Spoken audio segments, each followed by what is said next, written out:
Thank you for joining For Our Special Kids, where we openly and honestly discuss the magic and the mess of raising a child with special needs. We are thrilled to have you here and hope this time provides you with some wonder and wisdom. I'm your host, Jennifer Lansing. Let's get started.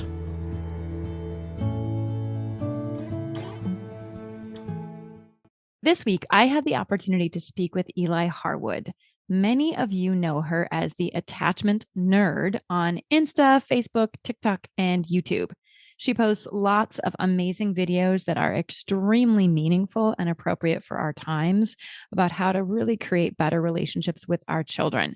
If you haven't checked her out, please go do that and watch some of her videos. In our discussion, we look at her definition of trauma and how to work through it on a variety of different ways and different levels.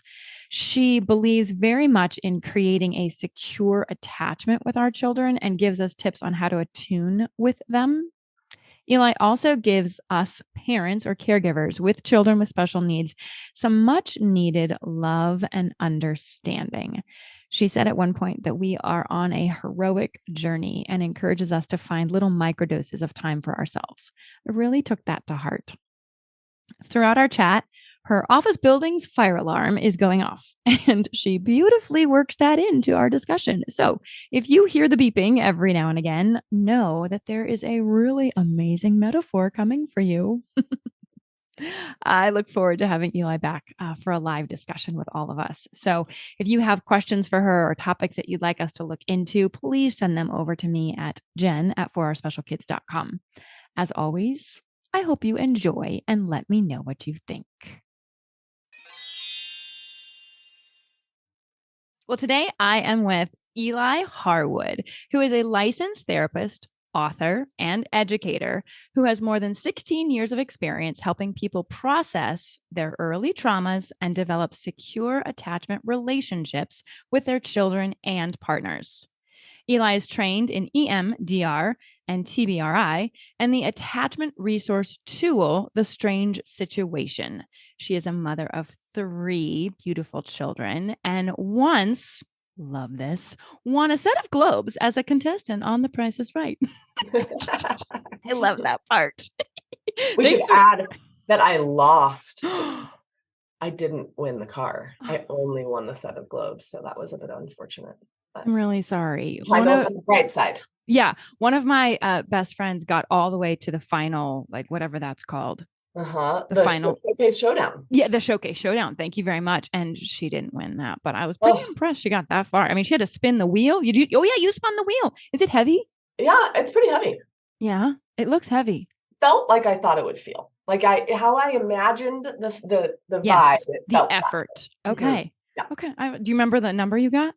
I think I got 65 cents. So not so good. I definitely did not move on to the Showcase. Okay. I just went home with my globes. You just went home with your globes. All right. Well, let's back up for 1 second. Welcome. So glad you're here. Will you tell me what EMDR and TBRI are?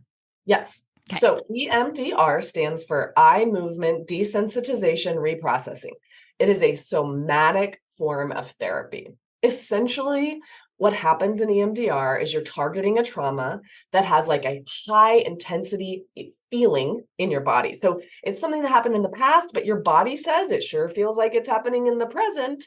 And EMDR is helping you to reprocess the event using some stimulation. It basically just helps keep parts of your brain active at the same time so that that disturbance level can go down and that intensity in your body starts to kind of shift out of your body and you feel like the thing that happened in the past instead of the present. Wonderful. And TBRI, Trust-Based Relationship Intervention, is a protocol for helping children who have trauma. And it was developed by Karen Purvis at TCU. And essentially, it is a way to help children develop that doesn't involve using punishment or behavior modification, but uses the relationship between the caregiver and the child to help heal attachment wounds, which in turn helps to create synchronous behavior, social skills, self-regulation skills, all of that. It is amazing. The research behind it is incredible. It is like creme de la creme for helping kids who have trauma. That's so fantastic. Okay. So before we started recording, I mentioned that I had a 2 pound baby. Teal's 2 pounds, 1 ounce, and that she had an emergency C-section. And I even said, oh, I can still sometimes just feel it right here in my heart and my throat. And Yes. I think sometimes, me personally, I think I poo poo traumas just because I'm running through my life. Mm. And what would you classify as a trauma that would qualify for something like that? So trauma is an interesting word because we use it to describe multiple different things. So we use it to describe the event, right? And we use it to describe the effects of the event inside of the person. So what's important to note about trauma is that you can't with certainty say this event will cause this effect in every single person, right? And so an event that may seem small to someone might seem massive to somebody else. So what we're really looking for is any situation where you felt a deep sense of threat to your safety, to your belonging, or to your sense of dignity. This is my definition of trauma, by the way, but I love it. I really like that definition. Say those three again. anything that threatens your safety, your sense of belonging, or your sense of dignity. Okay. So you have an event like that and it threatens those things. So you feel that threat in your nervous system. And then it gets stuck and it doesn't clear, then we would say, okay, now we have what we would call PTSD or post-traumatic stress disorder. And sometimes we have traumas and they are acutely traumatic, but then we have lots of spaces to process that trauma and time to process that trauma. And it gets out of our nervous system and we don't develop PTSD. And then other times we do. And a lot of it depends on how complex the trauma is, what our support network is like at the time that we have the trauma, right? I mean, there's sort of a social joking of the word trauma that also kind of adds into this where, it's like, oh, I just saw so and so with their shirt off. That was traumatic, Oh, right? Like, right. Yeah. Yeah. That's not exactly traumatic. no, nothing about seeing that person do that threatened your sense of safety, your sense of belonging, or your sense of dignity. You Correct. just felt grossed out or you felt disgust or whatever. That wasn't trauma. Well, okay. So then let's go to how the trauma can be worked through using that type of a therapy Mhm. approach. So the base understanding we have about human beings and human development is that we are relationally developed. Okay. So there is no story of a baby being born out of the forest and crawling their way around and surviving. We cannot survive without relationships. So we're wired for this relational process. Children that have trauma, which staying in the NICU for a long time can be a trauma, right? It can be a trauma that, you are separated from birth parents early on or in infancy. It can be a trauma that there was something dangerous, you were abused physically, whatever the trauma is, the experience of feeling safe after that trauma is a relational experience. And what we now know about when children go through trauma is they aren't able to process it, right? There's no meaning connection. So they can't go, oh, well, it makes sense that I'm feeling kind of uneasy and overwhelmed because I was in that car accident and that semi hit the side of it, T-boned our car. All they have are the sensory details. And so the way they process the trauma is behaviorally. So they're acting out, they're not responding, they're not getting with the program, right? They're wetting their bed more often, they're what, et cetera, et cetera. And in an old school model, a behavioral model, the intervention from therapists would be like rewards and punishments. Like, oh, you peed in your bed again, or you raised your voice again, or you yelled a curse word at me. That is not okay. And so we're going to do something to try and convince you not to do that again by creating intentional suffering in you.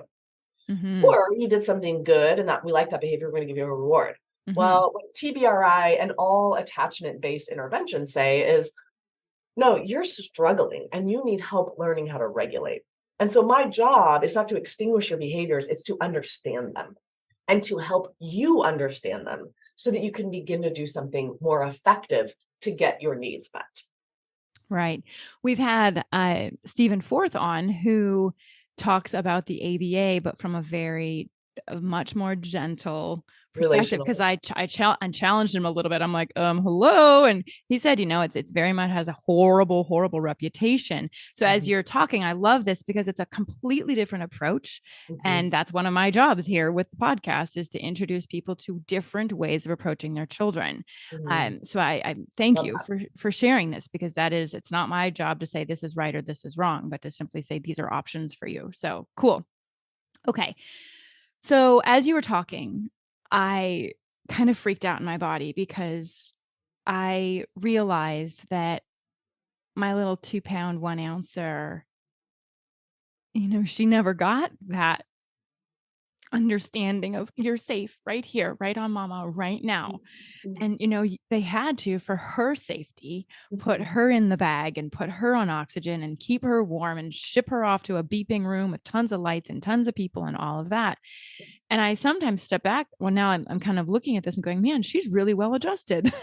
Well, considering. I would challenge the notion that she didn't have relational safety. There were grownups that took her from your body and made sure she was warm and made sure she was safe and made sure there was pressure around her body that helped simulate the experience of the uterus. They made sure lights were low so that she wasn't overstimulated with light. Like, the NICU process is about simulating the relational experience of being inside of your body, inside of your womb. And so that makes me feel better. Yeah. And of course, she experienced some fear, or there was probably neurochemistry of fear, because she didn't have a typical experience of being born full term and being directly placed on your chest, and having her developmental process had some interruption and some trauma. But, and this is where we go back to, is it trauma? Is it not trauma? Right? There was care, there was presence. How often were you at that NICU making sure that she could hear your voice and speaking to her and putting your hand inside those little gloves and touching her? And I never left. So, she did have a relational experience. She was not left in a forest. Okay, right? Thanks. Yeah. Yes. Thank you. Yes. Mama Bear here didn't leave her in the forest. Good. No, you did not. You made sure, and those caregivers made sure that she was safe. And she is 6 years old. That is amazing. Yeah, I know. She's a sweet miracle. I forget that she's a miracle. She's a miracle baby. Yes. Okay. So I know, first of all, I love Attachment Nerd. That's your website. And you have a huge presence. Everyone, and we'll put all of your information in the show notes, and we'll talk about it at the end. But that's actually how I found you, was on Instagram and all of your videos. And so everyone needs to go check those out right now, whether it's TikTok or Instagram or whatever. But the Attachment Nerd is fantastic. But one of the things that you really talk about is attachment, our nervous system, how secure our children feel within their own bodies, but then relationally with their parents.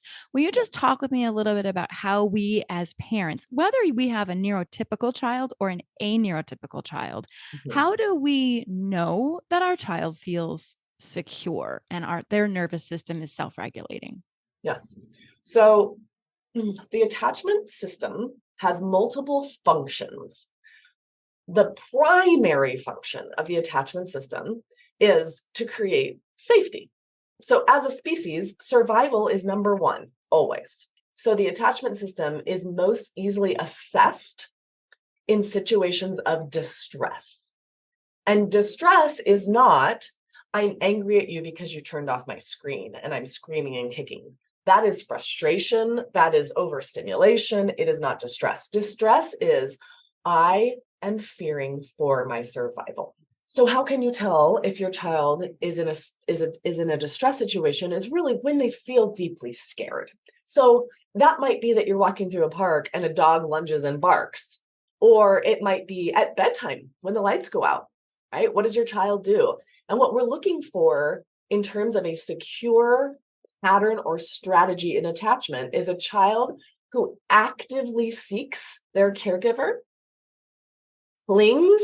actively clings to the caregiver, and then soothes within a reasonable amount of time. Okay.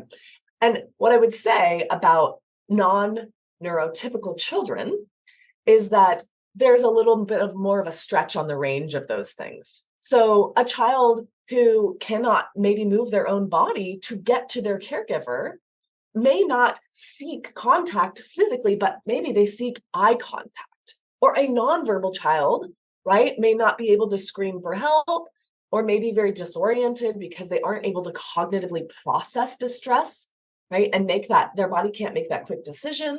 But there's a sense that some part of them is leaning or looking or seeking for the protection of their caregiver.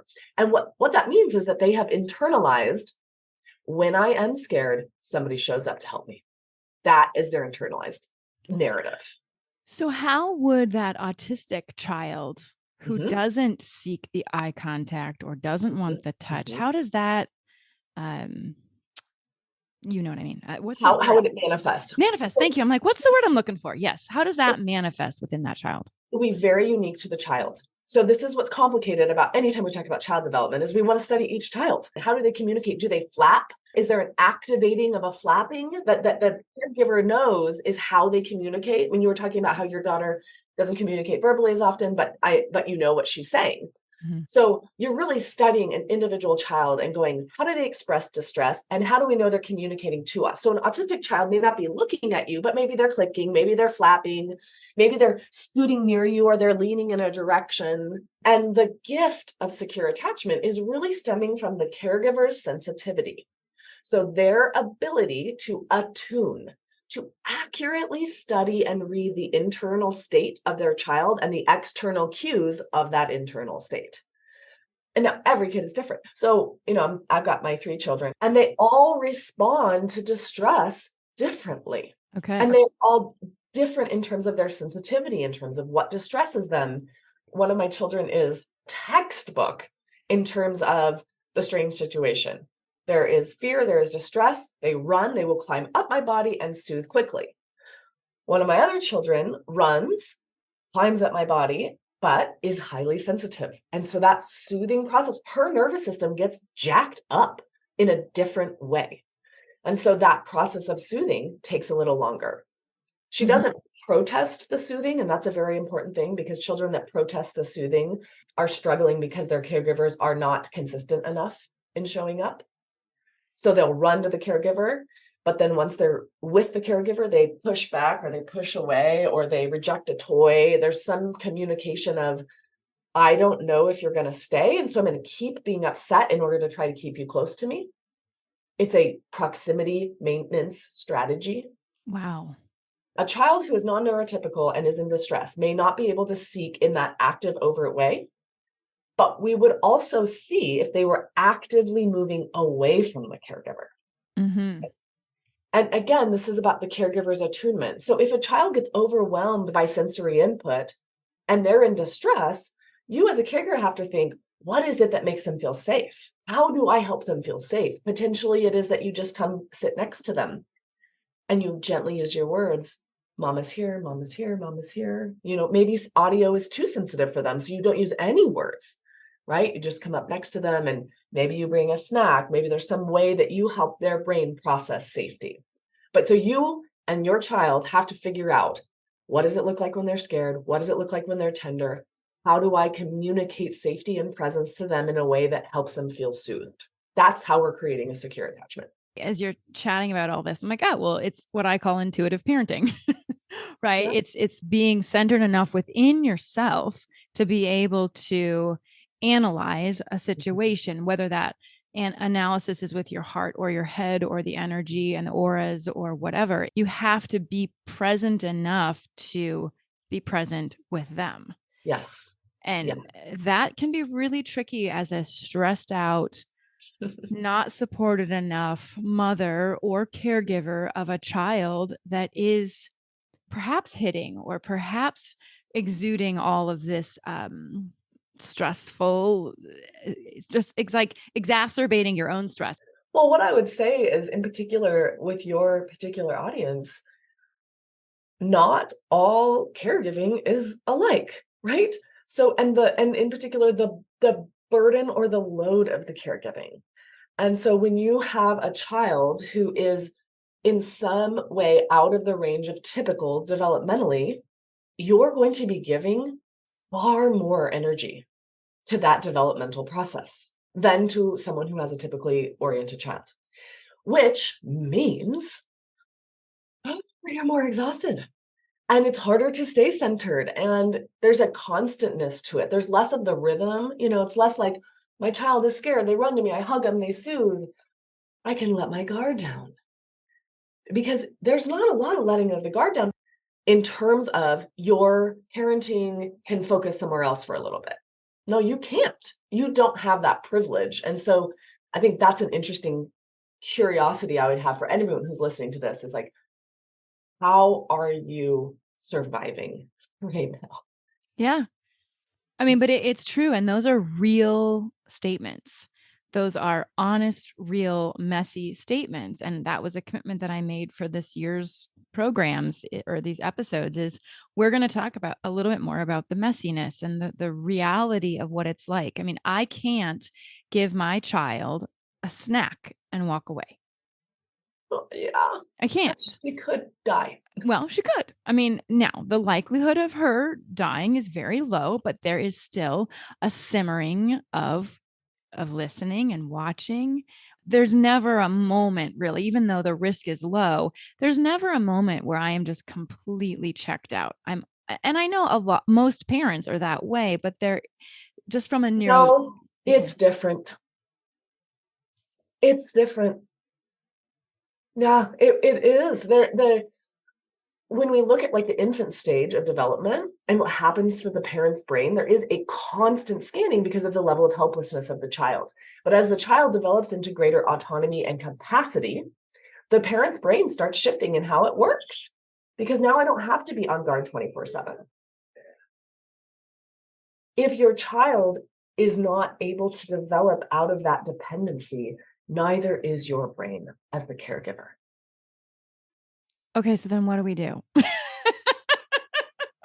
Community, community, community. Just as we are wired for attachment, we are wired for community. As many people who can witness that with you and bring, that solve of seeing you and seeing the way that you live and love, and also can give you ideas and maybe watch your child for an hour or two here or there so that you can literally just go lay flat in the grass somewhere and remember what it's like to not be constantly in fear of someone hurting your child or your child getting into an awful situation.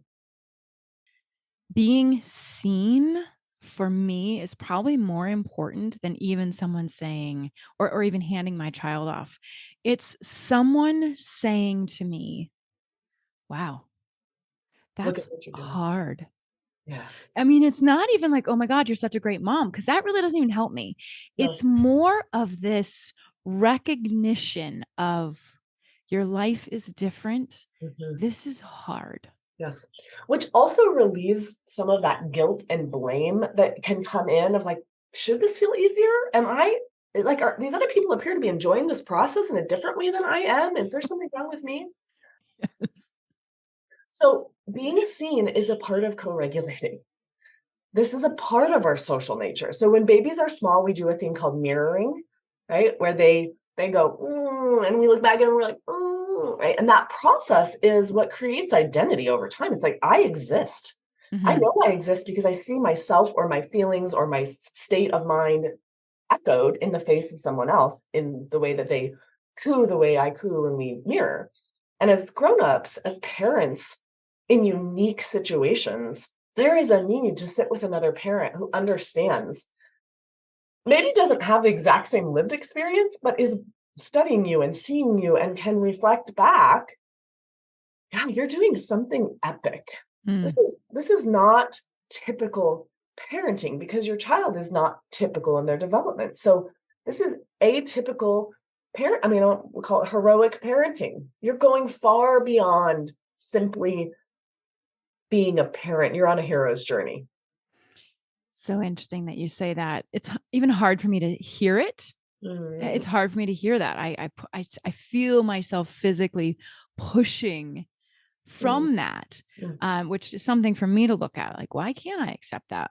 Yeah. But I recently heard a statistic that the stress level of a special needs parent is equivalent to a combat soldier. That is a beautiful, honoring, truth-telling statistic. It just gave me like a pause to say, Yeah. Whew. This is tricky. So Yes. everyone who's listening, I just really hope that you know, like, hey, you're being heard right now. You're like, we are, even if we can't connect with your face right now, we are acknowledging you and we are seeing you. And we know that this is not easy. So, Yes. so that kind of makes me shift and pivot a little bit from our child to us. Mm-hmm. And how do we as this community figure out ways to self-care is such an overused word, but it is true. How do I fill myself up? How do I give my nervous system a moment to regulate? Yes. What are some tips and tricks that you have for the neurological systems that we have? Well, in specific for this community, I want to give you my most realistic tip, which is please don't look for rest to come in large bulk quantities. Yes, It I'm won't. not laughing, but it's so true. I mean, maybe every once in a season there will be some incredible refuge of a few hours or maybe a few days, but most likely what you're going to have are minutes and moments. And so there's a big trend right now where people are microdosing medications as sort of a concept. And I think it's an interesting idea. It needs more research, but I assume that it probably in the long run will be pretty valid as a treatment form. And you can microdose rest. You can go to the bathroom and in those 3 minutes, take some super deep breaths Mm-hmm. and allow your body to come just for 1 minute, go, in this moment, your only job is to release the pee, release the poo, release the stress, Mm-hmm. release. Offering that little nurture of acknowledging your humanity and your body's experience and the stress that you're holding. Mm-hmm. You can be sitting in a room monitoring something, making sure that everything's safe, and notice the clenching in your hands and just go, okay, I'm going to release my hands. I'm going to spread my feet out wide. I'm going to imagine that my body is kind of heavy and jelly-like, and I'm still alert. Mm-hmm. Eyes, I'm seeing what I need to see, or I'm listening in the ways I need to listen, but I'm going to give my body a break from having to be on high alert in terms of the tension my body's holding. Like Yeah. this isn't a tense moment. It's tense because I'm thinking about potentially scary things, but I don't have to be tense because I'm not in the presence of the actual tiger at the moment, right? Right. Well, and that's a very good reminder from, and I do this a lot. Like, okay, where am I holding this right now? Mhm, Where within my body am I holding this? mhm, Because mhm. we all hold it differently. Yes. Sometimes it's our jaws, sometimes it's our neck, sometimes it's our diaphragm. Like we're not releasing and breathing. I did hear we need to make sure that we exhale longer than we inhale, Oh, interesting. because Okay. okay, right now I can hear the fire alarm going off, and I think that is a stress indicator. No, tell me about this. Like, what does this mean? Well, here's what it makes me think of. So when we are feeling safe, okay, and I don't mean when we are safe, I mean when we are feeling safe. That is like, I can think clearly. There's no alarm in the background, right? I am able to focus and control. When there is a sense of threat, even if we're safe, but there's a sense of threat, it shifts the way we focus. So right now I'm talking with you, but I can hear a fire alarm going off behind me, right? And so I'm aware of you, but there's a part of my body that is unsettled. Even though I already have the data that we are not currently having a fire in my building, that it was popcorn that burnt, and that the fire department said, everybody go back to your offices, you're fine. I know I'm safe, but I'm sitting with this alarm going off and it's affecting my awareness. So when you are parenting a developmentally unique child, you always have an alarm going off. Yes. That's it. Like, and there is no like, okay, now someone's going to turn off the alarm. The alarm doesn't turn off when they go to daycare because you're like, I know the statistics and how often disabled kids are sexually abused, right? Yeah. Is disabled? You know what? It's very controversial. It's fine. The words that people use, I'm fine with it, whether it's disabled or challenged or Okay. it's all good. We have acceptance here, and so you're all good. Yeah. I Well, appreciate you acknowledging that because a honor. lot of people don't. Yeah, I have a child who I would describe as non-neurotypical, but she does in most ways follow the developmental norms. And Yeah. so I have not, in the same way that you and your community, sat in the complexity of what it feels like to hear my child labeled in a certain way, Yeah. because she doesn't get labeled by other people. Right. So anyway, if at Well, any she point, probably does. She probably gets labeled as sensitive. yeah, Oh, well, she's just actually, so sensitive. And you're like, yes, oh, but can we honor it, that too? yes, and intense. She's intense. Yeah. Yeah. Well, Which you're intense. I was just going to say, it's not the apple Doesn't fall fall from too the far tree. from the tree. That's right. Yeah. But anyway, So I so love that. The metaphor of the alarm, though, is really powerful because it is true. I am always thinking of what's going on. Am I like every time my phone beeps, even during a podcast recording, yes, I look down. Like, is it the school? Is it the yes, school? Is it the yes, school? yeah. So yeah. Is Teal okay? Has Mhm. something happened? Yeah. Do I need to go in and function as an interpreter for her in a way, right? And again, all parents have this to some degree. And sometimes in typical parenting, there's an alarm bell going off in the background, of course, but it is not all the time. Right. There is just a different level of responsibility on you as a caregiver of a child who has special needs, period. Period. Yep. Deep breath, everyone. Period. And deep breath and long exhale.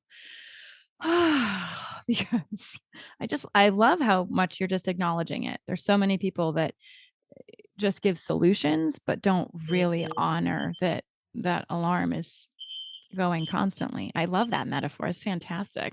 The universe completely dropped that alarm in there for all of us to just consistently hear it.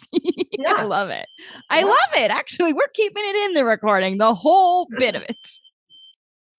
So let's transition to looking at ways that we as parents can positively influence that relationship that we have with our child. It's so valuable. I mean, I know that I'm very lucky that my Teal is exceptionally sensitive. I mean, she looked at me in the airplane on Monday morning and just gave me this pause and this message. And she visually just said, I adore you. And I was like, oh my God, I love you, Teal. Like, I'm so lucky. One, that I slowed down and caught it, right? So I do give myself some props for that. And it's hard sometimes to slow down and catch those messages. But what can parents do? Let's say they have a stimming autist who runs, or they have a non-physically able child to caress and touch and hug and pull in towards them. Like, what can parents do to positively influence that neurological connection and then also just the overall connection? The best metaphor I have for this is around like getting in sync. Okay, so the human experience of connection is that we use language like we're vibing with someone, right? There's this kind of sense of I am in a particular state, a particular body state, and I'm going to recognize and notice the body state my child is in, and I'm going to do what I can to create synchronicity. And sometimes that synchronicity is helping them come into more of a calm body state like my body's in, and sometimes it's joining the excitement of their body state. So if you have a child who flaps in when they're excited, and they get excited about purple, you're going to create as much purple in their environment as you can. And you're going to join them emphatically, authentically in expressing your delight in their delight. You're so excited. Is it purple? Mm-hmm. And offering delight when they come into the room in whatever way they best receive it. So for some kids, you being loud might not create delight for them. If you're like, hi, buddy, their ears are like, no, they've got audio processing, please stop, right? So the delight might be more visual, where you're just like, yes, right? Or that might be overwhelming to them because potentially they're overwhelmed by touch, right? And so the delight is that, you come in the room and you go, okay, so no one can see you. So the first thing that you did in that pause was to like just show this huge delight without any verbal. So your whole body lit up, you got really big, and it was amazing. And then the second pause was you saying, just showing a big smile with your fingers, like just being calm with your body, but just visually smiling. Trying to make sure. Draw a heart on your chest with your fingers. Yeah. If eye contact isn't the thing, if it's like, some little pinky hook that you do, that you communicate that, you're reading your specific child. What is it that they find soothing, regulating, and connecting? And where do they ignite delight? And how can you participate in that and emphasize that and join them in that? And then when they are in places of tenderness, finding ways to communicate that you are receiving their feelings and holding them with them, right? You're really upset. You're really sad. And again, verbal, nonverbal, like there's different ways to do this. A child who's not yet verbal, you don't even have to say the words. You can just go, oh, right? They're hearing that you're receiving their groans, their suffering, and that you're holding it with them. You're not freaking out. You're not leaving. You're not punishing them. So as much as you can, you're creating synchronicity. Here's the good news. According to the research of Ed Tronick, and we have some longitudinal studies on this, a child has a secure attachment with an adult when they experience that type of synchronicity 30% of the time. Not that much. No, I was like, that's not a lot, Eli. That's right. And there's a reason for that. As a human species, we couldn't have survived. We have to gather food. We have to protect ourselves. We have, we're trying to innovate healthcare. We're trying to do all these things. We cannot be in sync with our children 24/7. So take that pressure off yourself. I do a lot of zoning. I mean, people will ask me like, how are you doing all this social media stuff? Like, how are you doing it? I'm like, well, I'm like sitting on a couch and my kids are watching, Puffin Rock. And I'm like hitting my head against the wall watching that. And so like, I'm responding to comments on social media. Right. And we're not in sync in that moment. We're not having that attuned connection. I'm there. I'm present. They feel my presence. They like that I'm there. I like that they're there. But that's okay. That time isn't harmful to them that we aren't deeply connected. We're all just resting. And I'm listening to the cues right now. If I'm sitting on the couch and I'm on my phone and one of my children's like, mom, stop working, right? And they're starting to get agitated and distressed. Well, then that is problematic if I'm continuing to stay on my phone and I'm not going to put my phone down and give them eye contact. What do you need, pal? That's actually something I try to do verbally with Teal, because I think she only sees a device as a fun video distractor, but we use our devices for work. Yes. All the time. Yes. And so I'm very cognizant that when I'm actually doing something that is work-based, I will tell her, Teal, right now I'm sitting next to you, but your mama is doing work. Fabulous. I'm doing work right now.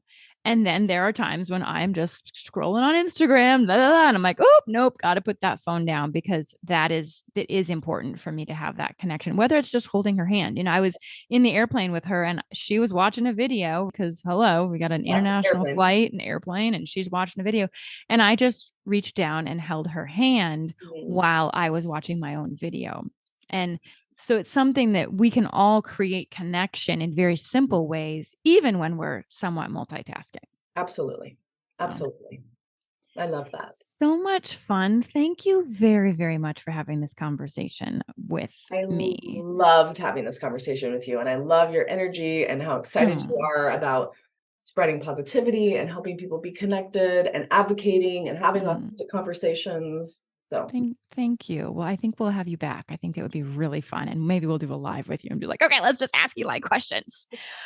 So we're shifting. I have one final question for you, but we're shifting it. So I used to ask one question, but since it's the new year, I'm asking a new one. Okay. All right. So tell me one positive experience that you have had with a child with special needs. I've had so many. I have to think of which one I want to share. I had the opportunity almost a decade ago to travel with a group of adoptees who had been adopted out of China, and they were returning to China as a part of kind of their process, and went to do some volunteering in the orphanages there, not so much for the orphanage's purpose, but for their own processing, to go kind of back to these spaces and understand their beginnings that they don't have visual memory of. Anyway, but so I had this opportunity to be with a bunch of kids. And at the time I went to China, most of the children in orphan care special needs children, because the one child rule had kind of been loosened. And so it was a different orphanage setting than it had been when these traveling adoptees had been in the orphanage. And there was this one particular child who, when we got there, the narrative around this child was like, she's so difficult. She's so difficult. She's so difficult. And I think that motivated me. I'm like, oh, okay, that's a challenge. Let's see if I can create some connection with this child. Yeah. But I remember, initially kind of creating that trust with her and slowly coming near her and playing with her. And then by the end of the week, like the experience of her trusting me and allowing me to like sit right next to her or hold her. And I don't know, there is something incredibly sacred about when a child allows trust with you. Yeah. So I mean, I will always think of her. She ended up being adopted out of that orphanage, and I followed her for a long time. And I still kind of just like, I have a little vibe around. Oh. Yeah, just this little tiny little thing who was probably 3 years old, but felt, 18 months maybe. Right. Oh, I love that. It's a good reminder for all of us that any label that you get, whether it's difficult or Downs or sensitive or CP or autistic, all labels are simply labels, and we can work through those and still find the beauty. I always say, like, you get to pick which labels which stickers you want to keep on and which ones you want to take off. And sometimes labels are extremely helpful because they're organizing and they help us organize our experiences or the experiences of other people around us. But sometimes they feel limiting and then you just rip them off. Like, that's not good for me, Just rip off that sticker. I like it. I ripped off some definitely that I was raised with. Woo! Yeah, I mean, you can imagine this was labeled. This little person right here was labeled a lot with her energy. What a special little person you must have been. Oh, I was a handful in a good way. I feel really bad for my parents, but they're so lucky to have me. Both can be true. Love that. Thank you so very much for joining us, Eli. It's been such a pleasure, and you have just added so much value to this dialogue today. So thank you. Thank you. Make sure that people check out your website, which is attachmentnerd.com, which I love. And you also have the Nerd Herd, right?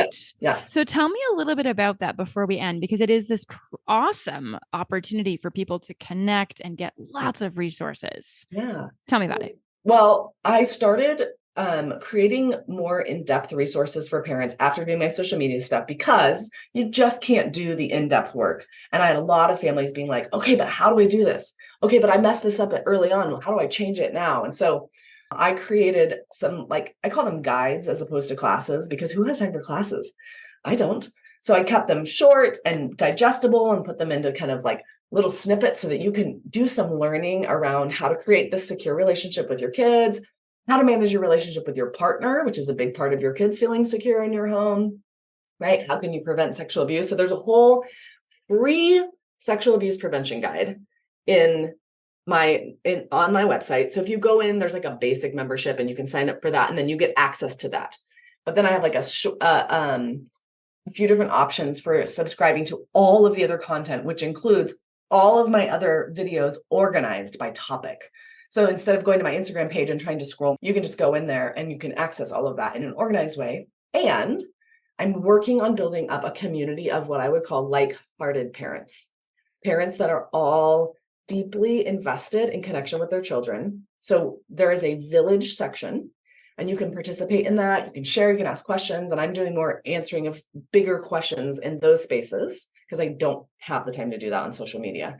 And then I'm doing a monthly live virtual. So if nothing else, you get a monthly live virtual class where you get to hear me talk about a topic related to connection and raising children. And then we do a Q&A and all connect and together. And so would love for you to come join the Nerd Herd. Like-hearted. I love it. Those nerds are lucky to have you, as we all are. Oh, thank you. Thank you very, very much again, Eli. We will definitely be in touch. Thank you so much for joining us today. I hope you found one or two meaningful nuggets of information to make your day better.